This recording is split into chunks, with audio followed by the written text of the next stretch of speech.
Ang pabula ng daga at ng leon. Isang daga ang nakatupaan mula sa ibabaw ng isang natutulog na leon. Kanyang inaakyat ang likuran ng leon. Pagdating sa itaas, ay nagpadus-dus siya'y ay baba. Sa katuwaan ay hindi na napansin na nagising ang leon. Dinakma ng leon ang daga, tinawagan sa putol. Naway bagang balak siyang isubo at kainin. Natakot at nagmakaawa ang daga. Ipagpaunay mo, kaibigan, hindi ko sinasadyang gambalain ka sa pagtulog mo. Nakatuwaan ko lang na magulo sa inyong likuran. Huwag mo akong kainin, sabi ng daga.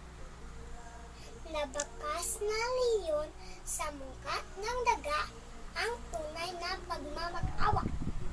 Rawr! Sige, kakawalan kita dahil sa suso. Huwag gambalain ang pagtulog ko. Rawr! Sabi ng leon.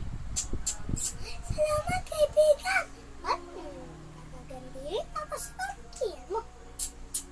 Sagot ng daga. Lumipas ang maraming araw at minsan sa pamamasyal ng daga sa kagubatan ay kanyang napansin ang isang lambat na nakapitik sa puno. Lumapit siya upang magsisa at agad niyang nakilala ang leon na nahuli sa loob ng lambat na ginawang bitag nangangaso sa kagubat.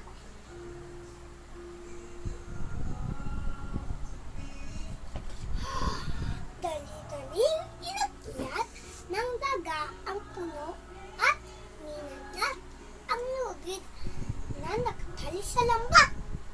Agad naman naputol ang lugid at bumagsak ang lambat kasama ang leon sa loob. Mabilis na bumaba ang daga at tinulungan ang leon na makawala sa lambat. Rawr! Utang ko sa iyo ang aking buhay. Aking pasasalamat na sabi na leon sa kaibigan daga. Tapos na po!